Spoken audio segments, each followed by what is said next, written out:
Hello, dear aspirants. So, today's concept talk is gonna be the most crucial concept talk. You won't believe attending this 20 to 25 minute session can save your long hours, can save you from doing the Manrega Mazduri, can tell you how to tackle easily the PYQs related with the homomorphism. ठीक है, so without wasting a single second, we would like to start what we are gonna do today in this concept talk. ठीक है, चलिए, तो सबसे पहला जो target है वो ये है कि आपको फंडामेंटल थ्योरम ऑन होमोमॉर्फिज्म से अवगत कराना. ये जो बोर्ड पे दिख रहा है ना, इसको बोलते हैं फंडामेंटल थ्योरम ऑन होमोमॉर्फिज्म. तो इन शॉर्ट मैंने यहां पर लिख दिया. अब इसको एक्सप्लेन करेंगे, फाई क्या है, इमेज फाई क्या है, कर्नल फाई क्या है एंड ऑल. ठीक, इस फंडामेंटल थ्योरम के बाद we will do practical aspects, that is observations based on above theorem. मैं इसको भी एक्सप्लेन करने से नहीं चूकूंगा इस लेक्चर में, क्योंकि मुझे पता है दिस इटसेल्फ अ PYQ. ठीक, अब आप कहेंगे कि 2022 CSE में पूछ लिया सर, इसलिए आप इसका प्रूफ करा रहे हैं. तो मेरे दोस्त, तुम मेरे कोई भी लेक्चर उठा के देख लो, यू विल गेट, मेरे लेक्चर तो छोड़ो, अगर आपको कॉन्सेप्चुअली पढ़ने की आदत है ना, अगर आप जानते हैं कि concept development through the examples कैसे किया जाता है, सिस्टमेटिक लर्निंग क्या है, तो बिलीव मी, आप इस थ्योरम का प्रूफ किए बिना रह ही नहीं सकते. पूछा नहीं पूछा, क्या किया, उसको मारो गोली.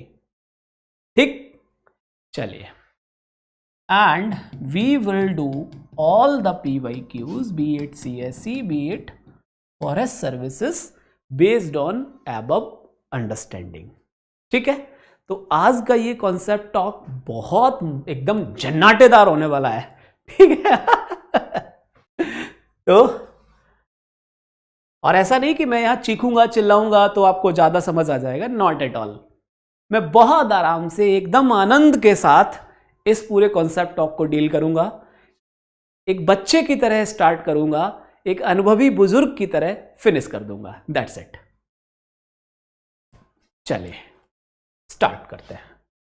सो सबसे पहला काम है कि फंडामेंटल थ्योरम ऑन होमोमॉर्फिज्म को डिकोड करना. फंडामेंटल थ्योरम ऑन होमोमॉर्फिज्म को डिकोड करना. ठीक, लेट्स डिकोड. डिकोडिंग क्यों? क्योंकि बुक्स में लिखा होता है, आपको आज तक समझ में नहीं आया. कुछ बच्चों ने तो मुझे बताया रेगुलर क्लासेस में कि सर ये तो हमारी लाइफ का सबसे बड़ा प्रॉब्लम था. तो हमने कहा चलो इसको बच्चे की तरह बना देते हैं. ठीक है, पहले तो बोर्ड पर रहिएगा. देखिए, एवरी, इसका जो स्टेटमेंट कहा जाता है वो इस तरीके से कहा जाता है. Every homomorphic image of a group is isomorphic to some quotient group. क्या कहा? This is the statement, this is the fundamental theorem on homomorphism. ठीक, अब इसके अंदर दो एस्पेक्ट्स हैं. एक तो इसका प्रूफ करना, CSE में पूछा हुआ है इसलिए हम इसको करेंगे जरूर, आपको सिखाएंगे जरूर. बुक्स में लिखा है वहां आपको अभी तक क्यों समझ में नहीं आया, यह भी कारण आज आपको पता चलने वाला है। इसके बाद इसको यूज करके कैसे पीवाईक्यूज को टैकल करना है और कोई पीवाईक्यूज नहीं बचेगा आज के सेशन के बाद, ये एश्योर करना है। ठीक है, चलिए ये स्टेटमेंट दिया, अब इस स्टेटमेंट को डिकोड करते हैं हम। Let's decode the given statement. सभी लोग बोर्ड पर रहेंगे, देखना ध्यान से। Let if phi g to g dash be an onto homomorphism, ध्यान से देखना, be an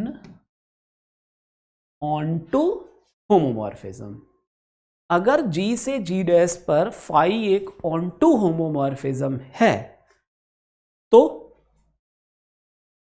onto की वजह से कहने का मतलब इमेज phi जो है वो g डैश के बराबर होगा, क्योंकि g डैश के सारे एलिमेंट g के किसी ना किसी एलिमेंट की इमेज है, तभी तो onto बोला गया। तो इमेज phi जो होगा वो z डैश होगा, पहली चीज ये हो गई। अब हम इससे इंटरप्रेट क्या कर सकते हैं, ध्यान से देखना सभी लोग।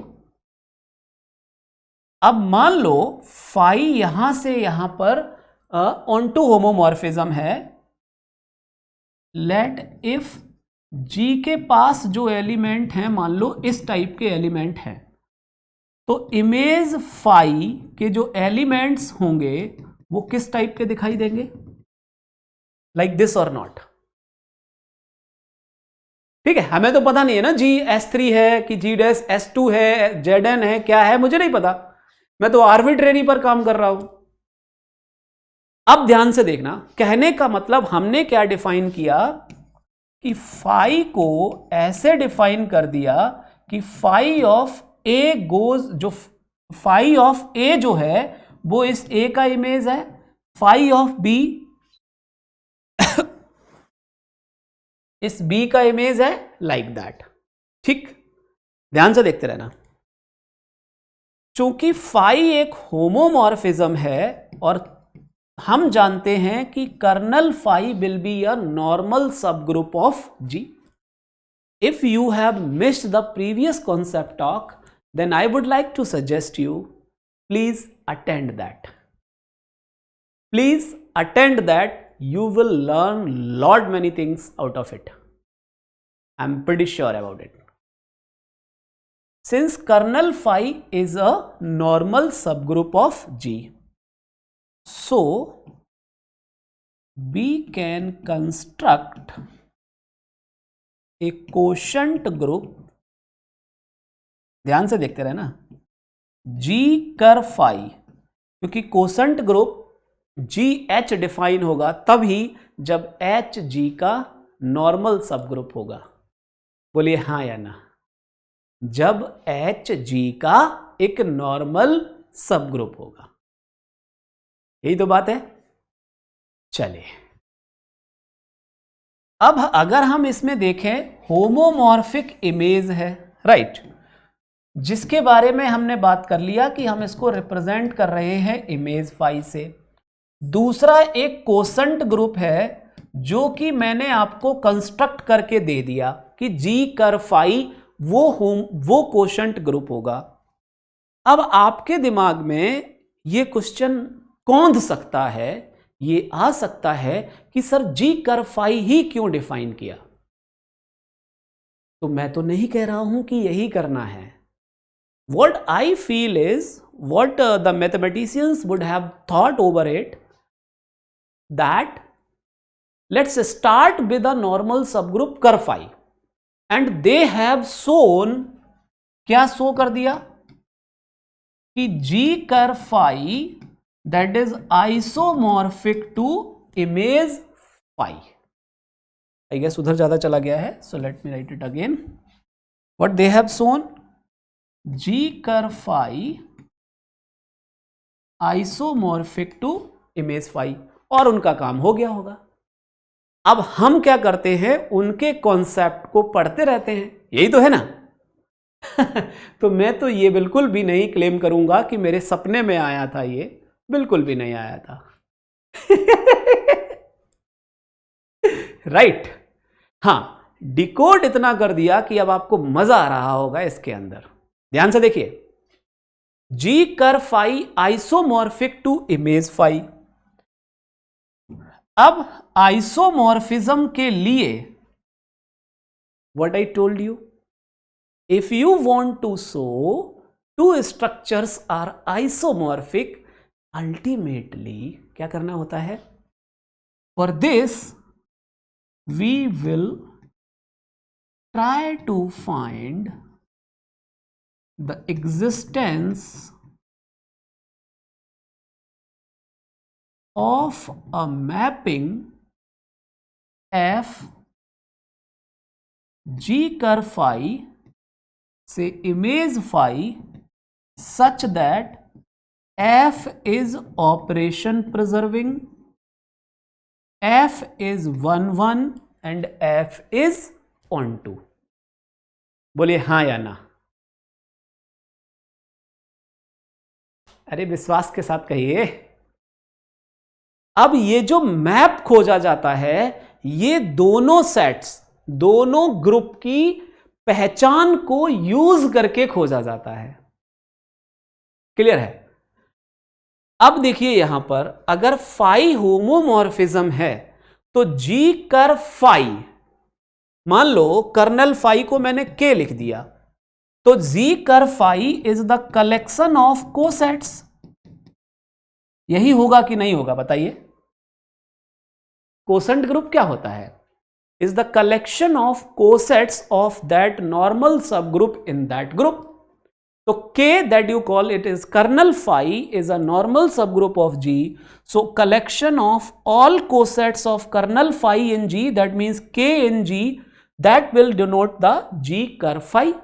Means G curve phi के जो एलिमेंट्स हैं वो किस टाइप के दिखेंगे? KA, KB cosets, right. अब ये जो मैप है, अब जरा इस सेट की पहचान देखो और इस सेट की पहचान देखो। इस सेट की पहचान, इस सेट की पहचान को यूज करो और डिफाइन कर दो f ऑफ के ए इक्वल्स फाई ए। क्या किया? f ऑफ के ए को लिख दिया फाई ए। अब आप बहुत ईमानदारी से, बहुत आनंद के साथ कोसेट थ्योरी का यूज करते हुए ये शो कर सकते हैं कि ये जो f मिला है ये ऑपरेशन प्रिजर्विंग है, ये 1 1 है, ये ऑन टू है। क्लियर? डिकोडिंग द कॉन्सेप्ट समझ में आया कि नहीं? इसका फॉर्मल प्रूफ क्या होगा वो तो अभी मुझे 1 मिनट भी नहीं लगेगा लिखने में। बस इतना विश्वास दिलाइए कि ये चीज आपको एकदम से क्रिस्टल क्लियर चमकी या नहीं, ये स्टेटमेंट क्लियर हुआ या नहीं। अब इसके प्रूफ को they have asked, I guess CSE 2022, check कर लेना एक बार, cross verify you can. Proof पूछा, वो प्रूफ किताब में भी लिखा है लेकिन अपने को आज तक समझ में क्यों नहीं आया?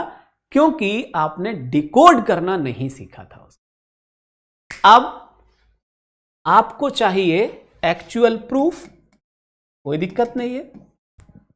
तो स्टेप 1 देखिए ध्यान से, let phi such that G to G dash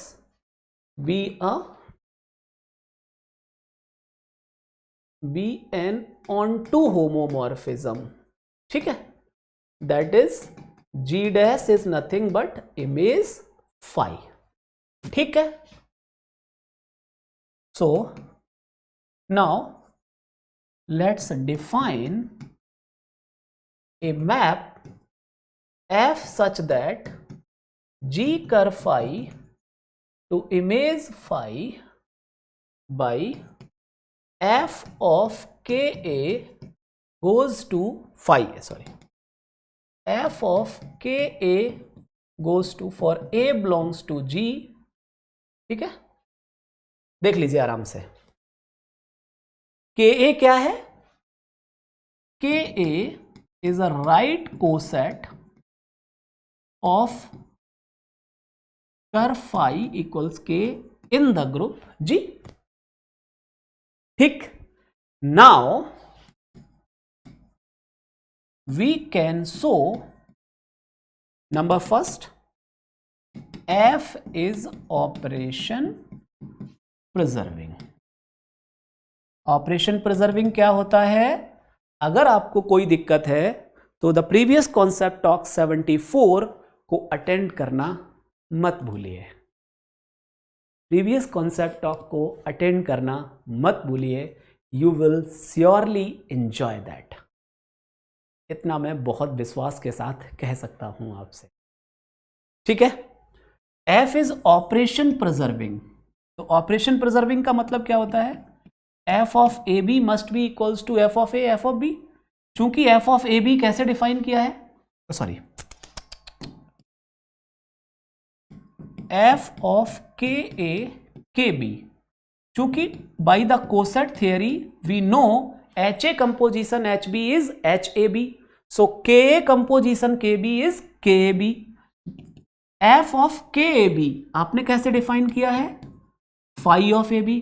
चूंकि फाई है एक homomorphism, so this will be written like this. Phi of A क्या है? एफ ऑफ के ए. फाई ऑफ बी क्या है? एफ ऑफ के बी. एलएचएस में क्या लेकर चले थे? क्या मिल गया? This implies yes, F is operation preserving. आप लोग सोच रहे होंगे कि मैं इसको रट्टा लगा के आया हूं. तुम रेगुलर लेक्चर्स में भी कभी आ जाना लाइव में, तब भी आपको इसी आनंद के साथ मैं पढ़ाता हुआ मिलूंगा. ठीक है. इसी आनंद, इसी पूरे मौज के साथ. क्यों? क्योंकि मैं कभी भी थ्योरम को प्रूफ करने के अपने तरीके से विचलित नहीं होता हूं. जो कीवर्ड्स हैं पहले उनको डिकोड कीजिए, डेफिनेशन अप्लाई कीजिए, अपने टारगेट को सामने रखिए, रास्ता अपने आप इशारा करता जाएगा.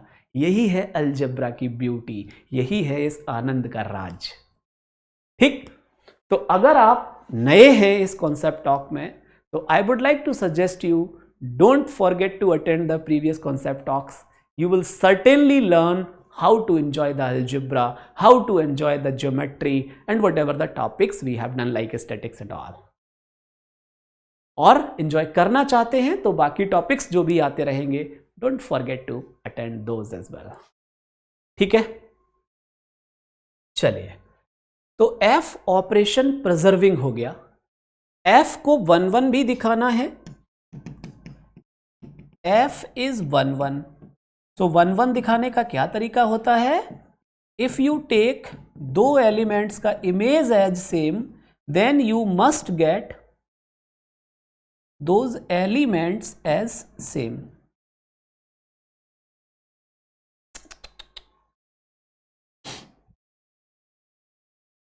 phi of A goes to phi of B. If phi of A goes to phi is a homomorphism from there to image phi. अब अपन अगर इस चीज को ऑब्जर्व करें कि यहां से मेरे को A इक्वल्स B दिख रहा है कि नहीं, right? If it happens to be so, you are done. अब आप ऑन टू की जब बात करेंगे, F is onto. Onto की जब बात करेंगे तो आप देखें कि इमेज फाई के अंदर किस टाइप के एलिमेंट्स मिल रहे हैं. फाई ए फाई बी मतलब जी के हर एलिमेंट के लिए मिल रहा है, और उस हर एलिमेंट से इसका एक कोसेट डिफाइन होगा कि नहीं होगा? अरे बोलो हां या ना.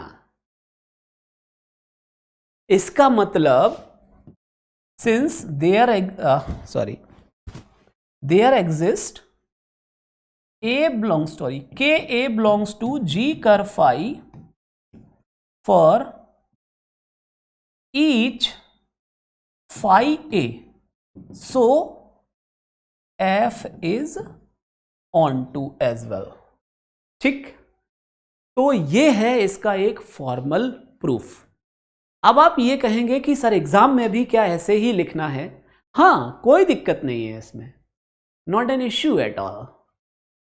ठीक है, तो फंडामेंटल थ्योरम पर हमने अच्छा खासा टाइम लिया। यहां पर आपको यह बताने की कोशिश की कि उसको डिकोड कैसे करना है, उसके प्रूफ को करने में कोई तनाव नहीं है, केवल ये 2 स्टेप्स कैसे आया। अगर आपको ये इंट्यूशन क्लियर है, और ये इंट्यूशन आज के बाद हमेशा के लिए क्लियर रहेगा, ये मैं गारंटी दे सकता हूं आपको। बोलिए, सही बात है या नहीं? विश्वास दिलाइए सभी लोग, कोई दिक्कत है तो बताइए।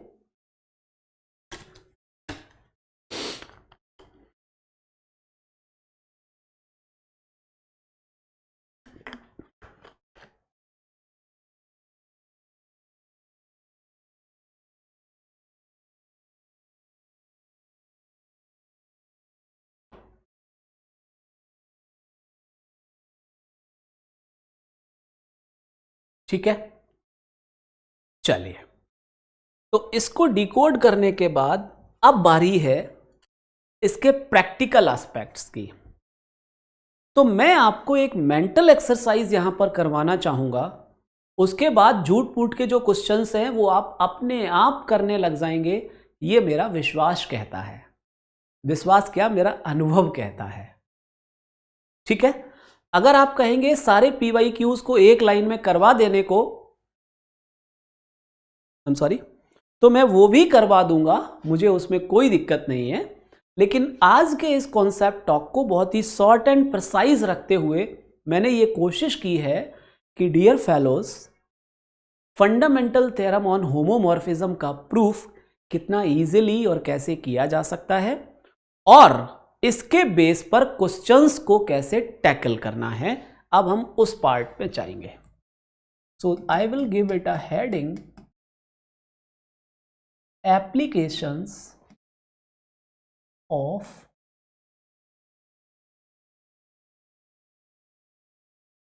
fundamental theorem on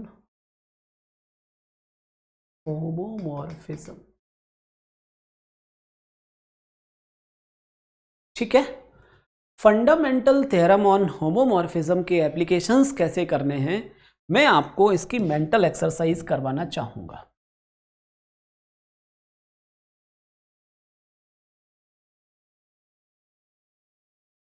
और वैसे तो मैं इसके PYQs का एक सेपरेट कॉन्सेप्ट टॉक रखने वाला हूं।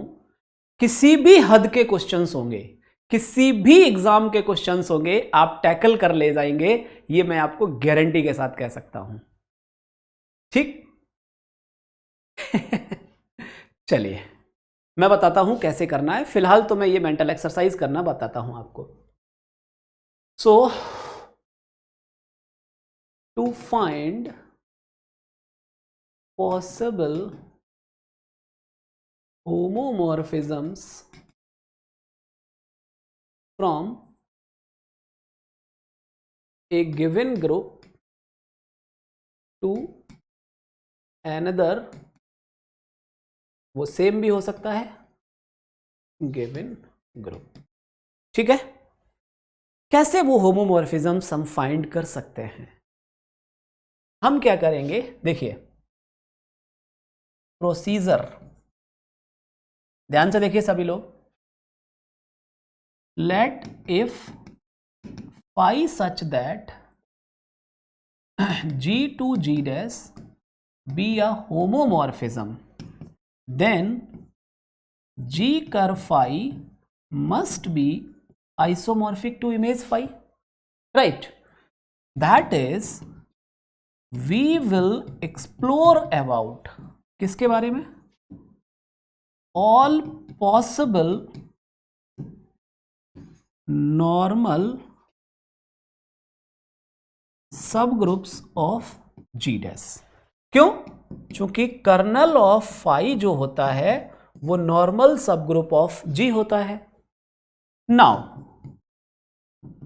वी विल एग्जामिन और check the validity or possibility that out of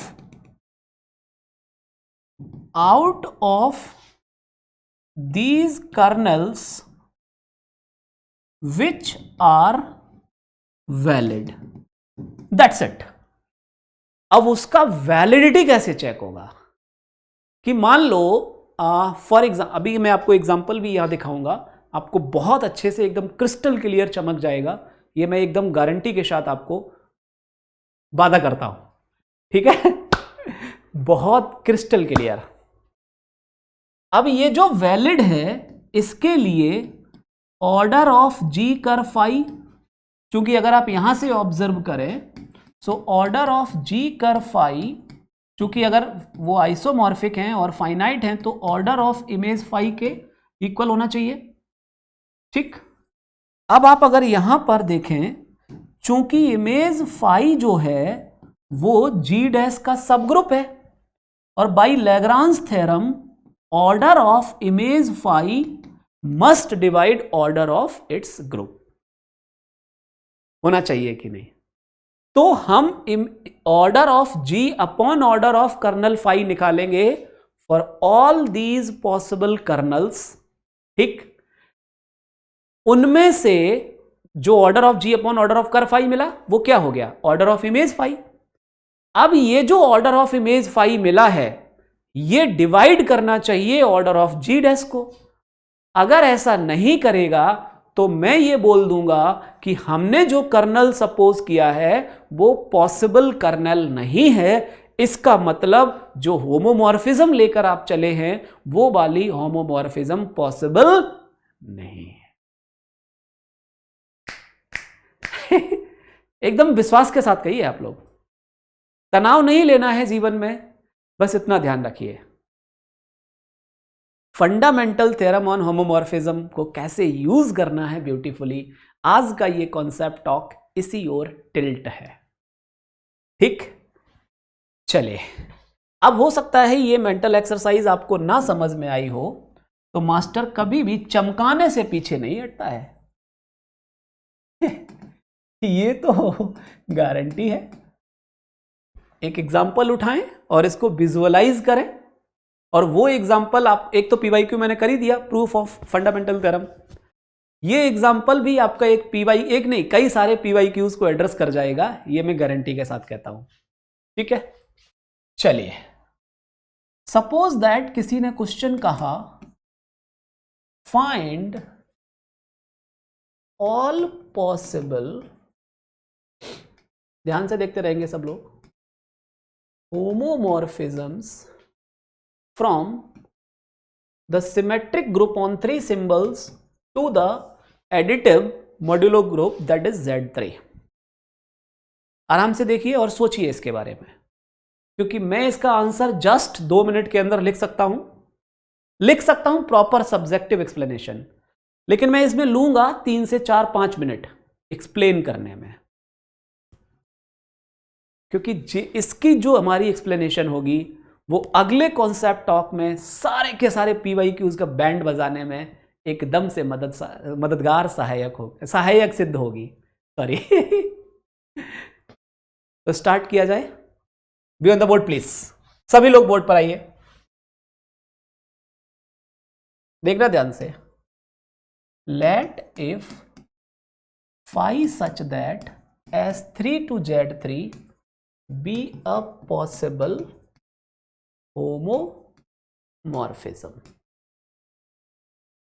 ठीक है। तो हमने क्या कहा आपसे मेंटल एक्सरसाइज में कि अगर आपको पॉसिबल होमोमॉर्फिज्म्स देखने हैं तो आप पॉसिबल नॉर्मल सब ग्रुप्स पहले निकालिए अपने डोमेन वाले ग्रुप के, ठीक है। क्या लिखेंगे, for this we explore all possible normal subgroups of S3, ठीक है। we explore all possible normal subgroups of S3। अब क्या करेंगे हम, S3 के नॉर्मल सबग्रुप्स आपको क्या क्या मिल सकते हैं, एक तो मिल सकता है केवल आइडेंटिटी वाला, दूसरा मिल सकता है A3 जिसके अंदर I, τ1, τ2 अगर आपने ये कॉन्सेप्ट्स मिस किए हैं तो आप परमुटेशन ग्रुप वाले कॉन्सेप्ट को जरूर देखें। S3 के पास सब ग्रुप्स और भी होते हैं, i, सिग्मा 1, i, सिग्मा 2। अगर आप i टाउ 1 टाउ 2 से तनाव ले रहे हैं तो मैं इसको भी लिख देता हूं ठीक, अगर आप S3 से तनाव ले रहे हैं तो इसको भी मैं लिख दूंगा sigma 1 sigma 2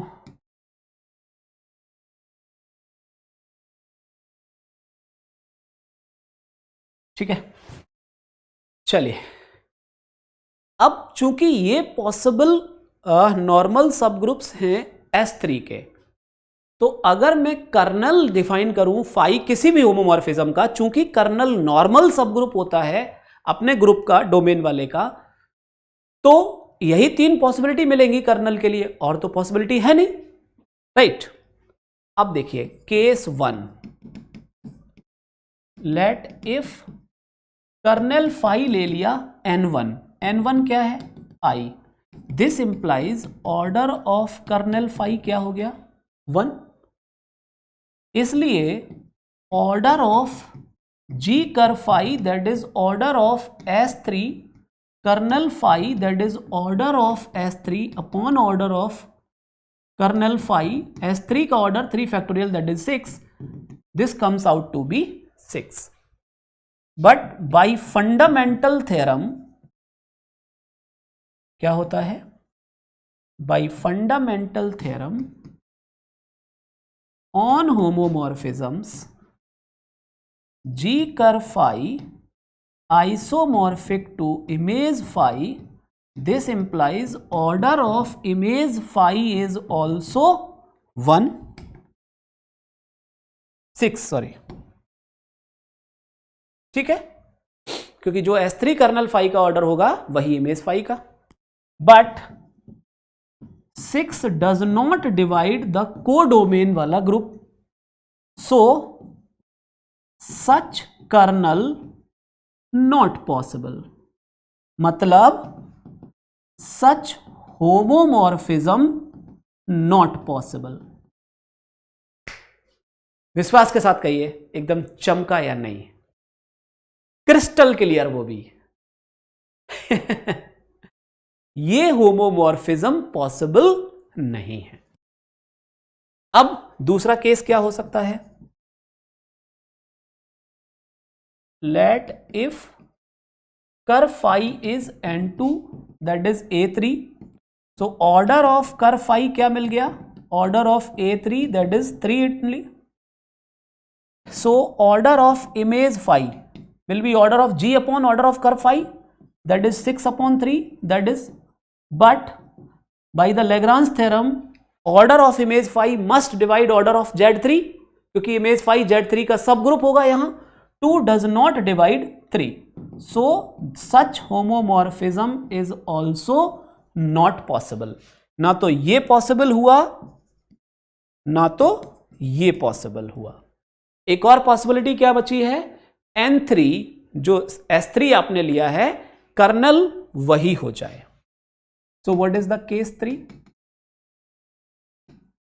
late if kernel of phi is S3 itself, this implies order of image phi is order of S3 upon order of S3 that is 6 by 6 that is 1, and 1 divides order of Z3 क्योंकि Z3 का order है 3, so yes such kernel phi is possible, kernel phi, this implies such homomorphism phi is possible from S3 to Z3, ठीक है, चूंकि if kernel phi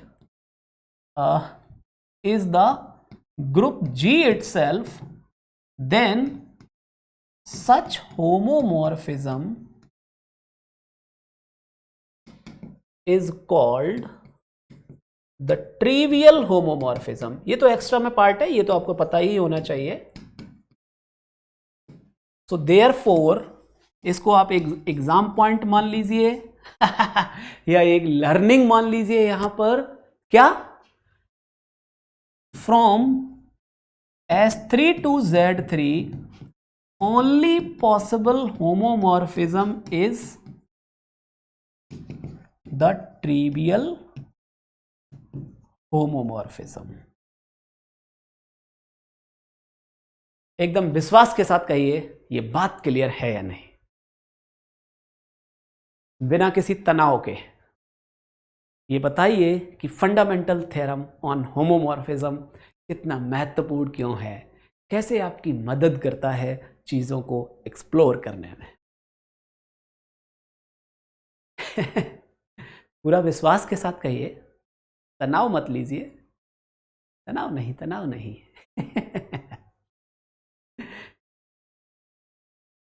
Okay, so in today's concept talk, I tried my best to make you feel what is fundamental theorem on homomorphism.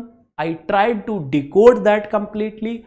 Also with some sort of examples, I tried to tell you what are the applications of this theorem.